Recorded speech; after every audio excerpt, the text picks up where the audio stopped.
Hello class. Question number 15 तक हमने previous class में कर लिया था। Now we have to move on to question number 16। आइए समझते हैं। 16 क्वेश्चन क्या कह रहा है? It is saying to supplementary angles differ by 10x। If the acute angle is 13x, find the obtuse angle. सबसे पहले क्वेश्चन को समझने से पहले तीन जो टर्म इसमें सर्टेन यूज हुए हैं उनको जरा समझने की कोशिश कर लेते हैं। पहली चीज जो बता रहा है वो इट इज सेइंग दैट दो सप्लीमेंट्री एंगल्स जो हैं उनका डिफरेंस। सबसे पहले ये बताइए कि सप्लीमेंट्री एंगल्स क्या होते हैं। सप्लीमेंट्री एंगल्स क्या होते हैं? ठीक है, एक तो इस टर्म का यूज हुआ है, दूसरा जो टर्म यूज हुआ है दैट इज एक्यूट एंगल, और तीसरा जो टर्म यूज हुआ है दैट इज ऑब्ट्यूस एंगल। पढ़ा होगा आपने, एक बार फिर से देख लेते हैं। तो एक्यूट एंगल्स तो वो एंगल्स होते हैं जो कि लेस देन 90 डिग्री, 90 डिग्री से छोटे जो भी एंगल हैं वो क्या कहलाते हैं? एक्यूट एंगल्स कहलाते हैं। Obtuse angle greater than 90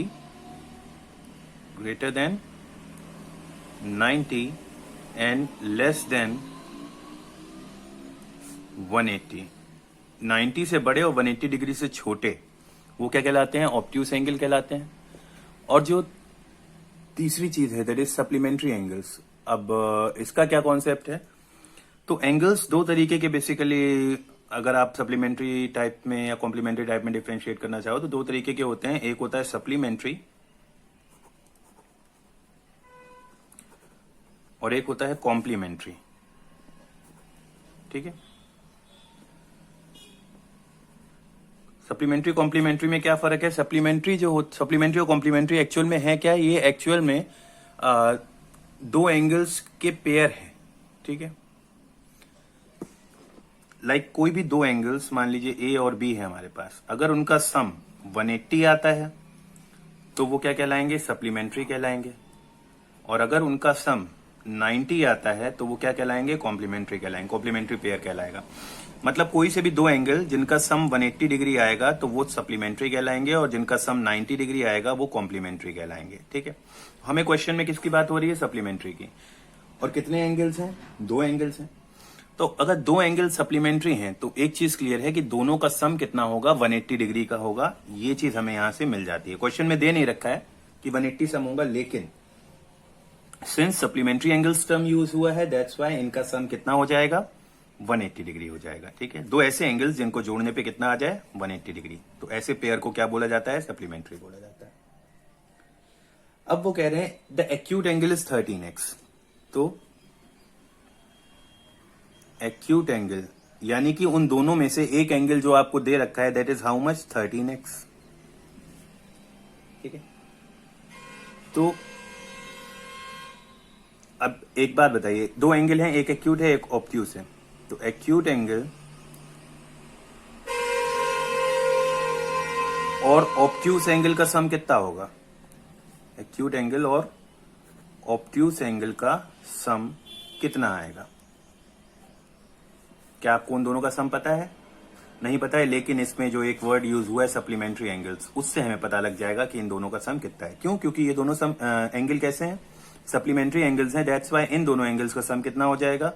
there sum will get equal to 180। ठीक है, अब एक्यूट एंगल की जगह पे एक्यूट एंगल की वैल्यू पुट कर दीजिए। It will be 13x plus obtuse angle is equal to 180 degree. ठीक है, तो ऑब्ट्यूस एंगल यहां से आपको क्या मिल जाएगा? 180 डिग्री माइनस 13x। ये आपको एक पता लग गया। एक्यूट एंगल आपका इतना है 13x और ऑब्ट्यूस एंगल कितना है? 180 डिग्री माइनस 13x। अब क्वेश्चन पे आ जाते हैं, एक स्टेटमेंट का यूज करते हैं कि दो सप्लीमेंट्री एंगल्स का जो डिफरेंस है that is how much? 10x। कि अगर एक एंगल में से दूसरे को सपरेट किया जाए तो कितना मिलेगा? हमें 10x मिलेगा। That is 180 minus 3x। ये हमारा ऑब्ट्यूस एंगल है इसका और एक्यूट एंगल जो 13x है, इसका जो डिफरेंस है, डिफरेंस यानी कि इसमें से अगर लेस किया जाए तो हमें कितना मिलेगा, 10x मिलेगा। ठीक है, ये एक स्टेटमेंट बन गई। एक्यूट एंगल आपको दे रखा है 13x, एक्यूट एंगल अगर 13x है तो ऑब्ट्यूस एंगल कितना होगा, क्योंकि उन दोनों सप्लीमेंट्री हैं, दैट्स वाई दोनों का सम 180 होगा। एक्यूट एंगल की जगह पे जो वैल्यू उसकी दे रखी है 13x वो हमने पुट करी, 13x इधर शिफ्ट किया तो ऑब्ट्यूस एंगल की वैल्यू में मिल गई 180 माइनस 13x। और अकॉर्डिंग टू क्वेश्चन के अकॉर्डिंग हमें दे रखा है कि ये जो दो सप्लीमेंट्री एंगल्स हैं, पहला 13x और दूसरा 180 माइनस 13x, इन दोनों का जो डिफरेंस है वो कितना है, इतना। ठीक, तो अब इसको सॉल्व कर लेते हैं। तो 180 minus 26x is equal to 10x। तो 180 is equal to 10x plus 26x। 180 is equal to 36x। तो x की वैल्यू क्या हो जाएगी, it will be 180 upon 36, that is 5। x की वैल्यू 5 निकल आई ना। अब आपसे कह रहा है ऑब्ट्यूस एंगल पता करिए, तो ऑब्ट्यूस एंगल की वैल्यू हमारी पास ये थी, तो obtuse angle is equal to 180 minus 13x, यानी कि 180 माइनस 13 इंटू 5, यानी 180 minus 65, and it gets equal to 115 degree, and that's our answer. Okay, so 16 is done. Now let's move on to question number 17। 17 में कह रहा है the numerator of a fraction is less than the denominator by 8। When 1 is added to the numerator and 2 is subtracted from the numerator, then the fraction becomes 2 by 7. Find the original fraction. ठीक है, अब जो original fraction है वो हमें पता करनी है। सबसे पहले हम जरा पहली स्टेटमेंट को पढ़ते हैं और देखते हैं उससे हमें क्या क्या मिल सकता है। पहली स्टेटमेंट कह रही है numerator of a fraction is less then it's denominator by 8, यानी न्यूमरेटर जो है वो डिनोमिनेटर से कितना छोटा है। डिनोमिनेटर से अगर 8 लेस कर दिया जाए तो हमें क्या मिल जाएगा, न्यूमरेटर मिल जाएगा। तो लेट कर लीजिए the denominator be x. Denominator को आपने एक्स लेट कर लिया, देन न्यूमरेटर, तो न्यूमरेटर क्या हो जाएगा, numerator will be equal to, numerator क्या है 8 लेस है किससे, डिनोमिनेटर से। तो डिनोमिनेटर x है तो इससे 8 लेस कर दीजिए, x माइनस 8, ये आपको क्या मिल गया, न्यूमरेटर मिल गया। तो फ्रैक्शन क्या बन गई, अगर डिनोमिनेटर x है और न्यूमरेटर x माइनस 8 है तो फ्रैक्शन क्या हो जाएगी, न्यूमरेटर अपॉन डिनोमिनेटर। ये आपकी क्या बन गई, फ्रैक्शन बन गई। ठीक है, नाउ अकॉर्डिंग टू क्वेश्चन, अब क्वेश्चन के अकॉर्डिंग क्या कहना चाह रहा है वो, it is saying if 1 is added to the numerator. अब फ्रैक्शन आपके पास ये है, ठीक है। अब कह रहे हैं अगर न्यूमरेटर में 1 ऐड कर दिया जाए, लीजिए 1 ऐड कर दिया, and 2 is subtracted from the denominator, और 2 डिनोमिनेटर से सब्ट्रैक्ट कर दो, तो जो नई फ्रैक्शन बनती है वो क्या बन जाती है, 10/13 बन जाती है। तो हमें पता करना है कि ओरिजिनल फ्रैक्शन क्या थी, यानी हमें इसकी वैल्यू निकालनी। ठीक है, इसका अगला स्टेप क्या होगा, x माइनस 8 प्लस 1, ये हो जाएगा x minus 7 upon x minus 2 is equal to 10/13। Cross multiply करिए, ठीक है, x की वैल्यू पता करिए, और x की वैल्यू पता करने के बाद इस सर्टेन जगह पे पुट करिए और you will find out the original fraction. ठीक, तो this one you have to do by yourself. Then 18th one is similar, इसको आप खुद से करेंगे। Then now move on to question number 19th। The angle of a triangle are in ratio 1:2:6. Find the angles. बहुत आसान है, triangle के जो एंगल हैं उनका रेशियो दे रखा है, एंगल्स पता करने हैं। तो मान लेते हैं कि एंगल, ट्राइंगल का नाम एबीसी है, तो एंगल कौन कौन से हो गए, एंगल ए, एंगल बी और एंगल सी। और इन तीनों एंगल्स का जो रेशियो दे रखा है वो क्या दे रखा है, 1:2:6। जब मैंने बताया था जब भी रेशियो की फॉर्म में वैल्यूज दे रखी हो तो वेरिएबल की फॉर्म में लेट कर लीजिए। तो एंगल ए कितना हो जाएगा, ए 1x यानी कि x, angle B 2x and angle C 6x। ठीक, ये 3 एंगल दे रखे हैं, रेशियो दे रखा था, उससे हमने वेरिएबल की फॉर्म में लेट कर लिया। अब हमें क्या करना है, अब हमें इन तीनों एंगल्स की मेजरमेंट फाइंड करनी है। तो हमें पता है कि ये तीनों एंगल किसके हैं, एक ट्राइंगल के हैं, और ट्राइंगल के तीनों एंगल्स का सम हमेशा कितना होता है, 180 डिग्री। एंगल सम प्रॉपर्टी पढ़ाया हुआ है। तो angle A plus angle B plus angle C is equal to 180 degree, यानी x plus 2x plus 6x is equal to how much, 180 degree. इससे x की वैल्यू पता करिए, और x की वैल्यू पता करने के बाद में सिंपली यहां पे पुट करके एंगल ए की वैल्यू निकालिए, एंगल बी की निकालिए, और एंगल सी की वैल्यू निकालिए। This one you have to do by yourself. Okay, तो क्वेश्चन नंबर 19 तक ये हो गए। क्वेश्चन नंबर 20 आप स्किप कर दीजिएगा, इसको कट कर दीजिए। ये क्वाड्रेटिक इक्वेशन है जो कि अभी आपके उसमें नहीं है। ठीक है, सॉल्व करना कैसे इसका होगा ये अभी इसमें सिलेबस में नहीं है आपके। 21 पे आइए, 28th वाले को कट कर दीजिएगा and move on to question number 21। It is saying there are 10 पैसे 25 पैसे कॉइन इन अ बैग। एक बैग है जिसमें 10 पैसे के कॉइन है और 25 पैसे के कॉइन है 25 पैसे के। If the total number of coins is 40, हमें दे रखा है total number of coin is how much, 40, whose value is rupees 7.75, और टोटल वैल्यू जो है वो कितनी है,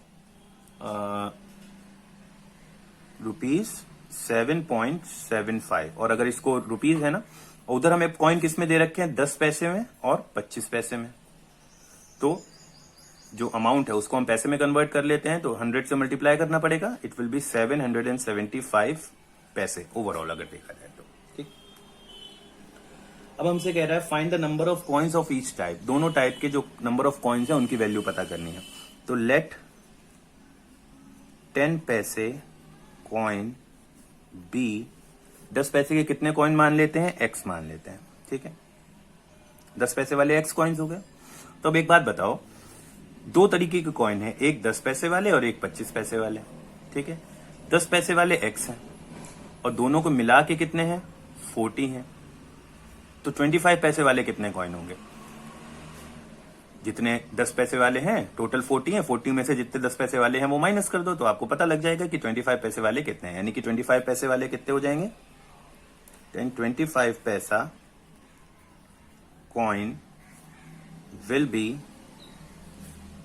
हाउ मच, 40 माइनस एक्स, क्योंकि टोटल कॉइन है कितने, 40, उसमें से 10 पैसे वाले कितने हैं, एक्स, तो बचे हुए कितने हो गए, 40 माइनस एक्स, और वो कितने हैं, 25 पैसे वाले। ठीक है, now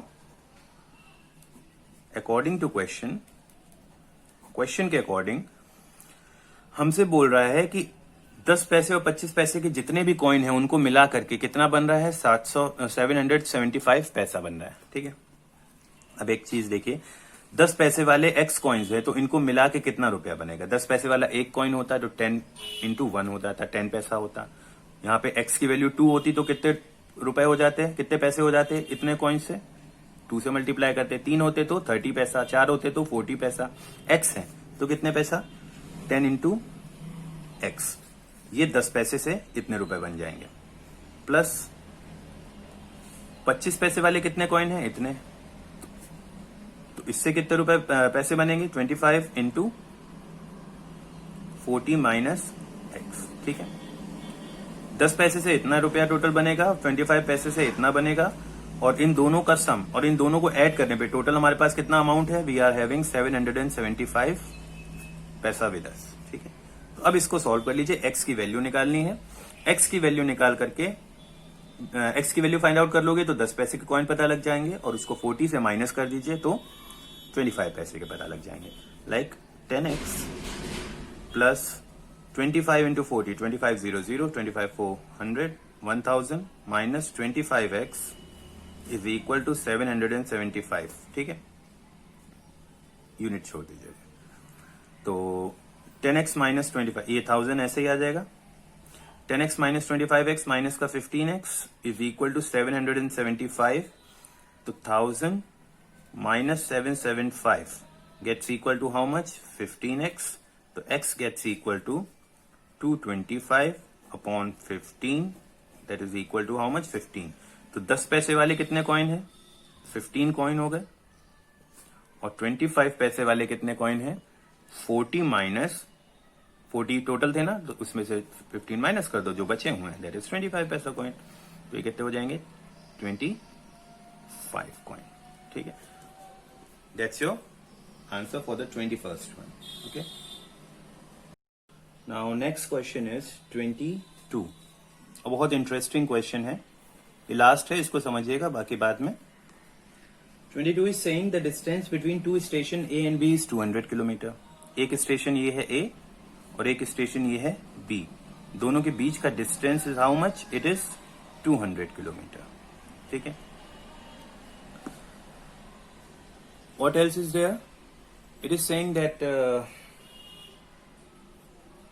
two trains start at same time from A and B। अब दो ट्रेन्स हैं जो कि एक ट्रेन A से चलेगी, एक ट्रेन B से चलेगी, in opposite direction. Opposite direction मतलब एक इस तरफ जाएगी तो दूसरी इस तरफ जाएगी। ठीक है, या फिर एक इस तरफ जाएगी तो दूसरी अपोजिट साइड जाएगी। तो अपोजिट डायरेक्शन में मूव करती हैं towards each other. Towards each other मतलब एक दूसरे की तरफ। अब एक इधर जा रही है ट्रेन और दूसरी इस तरफ आ रही है। ठीक, तो आफ्टर 2 आवर्स क्या होता है? 2 घंटे के बाद क्या होता है? The distance between them is 50 kilometre. उनके बीच की जो दूरी रह जाती है that is how much? 50 kilometre रह जाती है।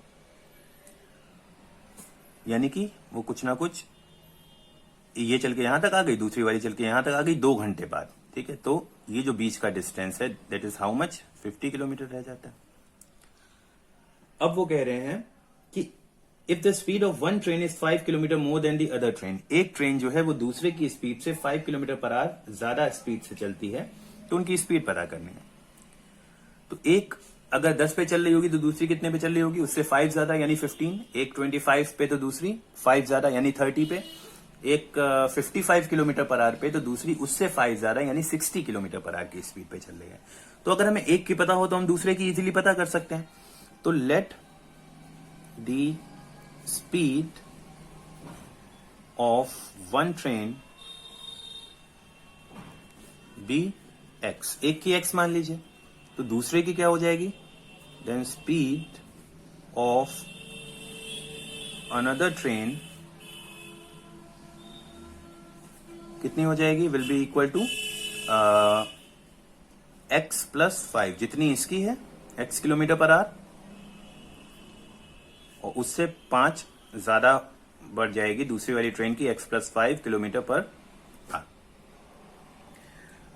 अब वो कह रहे हैं कि 2 घंटे तक ये दोनों चलती हैं, तो distance covered by first train, by first train in the sense वो वाली ट्रेन जिसकी पहले हमने बात करी, x की स्पीड से चल रही है, तो ये कितना डिस्टेंस कवर करेगी इन 2 आवर्स।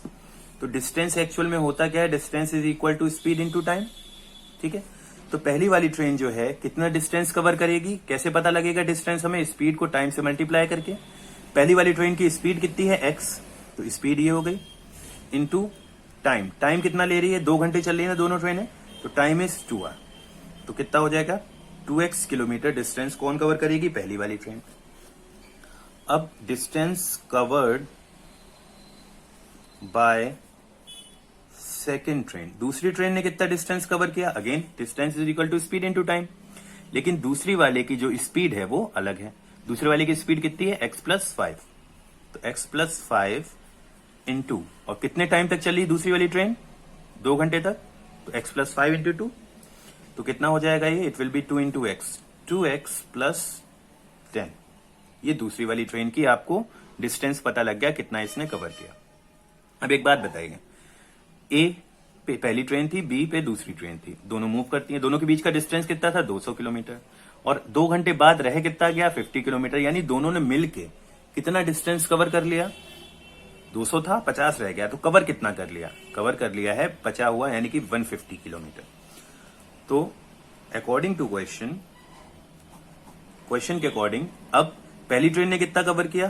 2x, दूसरी ने कितना कवर किया 2x प्लस 10, और ये किसके बराबर होगा इन दोनों का सम, इन दोनों का सम बराबर होगा 150 के। क्यों? क्योंकि जितना a ने कवर किया पहली ट्रेन ने, जितना b ने कवर किया, उन दोनों को जोड़ करके टोटल डिस्टेंस कितना कवर हुआ है 150। तो ये आपकी एक इक्वेशन बन गई, इसको सॉल्व कर लीजिए। 4x plus 10 is equal to 150, और x की वैल्यू इससे फाइंड आउट करिए, और x की वैल्यू फाइंड आउट करने के बाद x की वैल्यू कितनी आ जाएगी आपकी 25, ठीक है, सॉरी 25 नहीं 35, x की वैल्यू आ जाएगी आपकी 35, और तो एक ट्रेन की स्पीड हो जाएगी 35 और दूसरे की x प्लस 5 यानी कि हाउ मच 40 हो जाएगी, ठीक है। तो do it by yourself from here. इसके बाद आप खुद सॉल्व करिए, पहले x की वैल्यू निकालिए और फिर दोनों की स्पीड लिखिए, ठीक है। तो 22 तक आपका हो गया है, और उसके बाद 23 से 28 तक एज बेस्ड क्वेश्चन है, तो वो एक ही बार में करा देंगे सारे के सारे, 5 क्वेश्चन हैं। तो तब तक पहले 22 तक आप अपना वर्क कंप्लीट करिए। Okay, thank you all of you.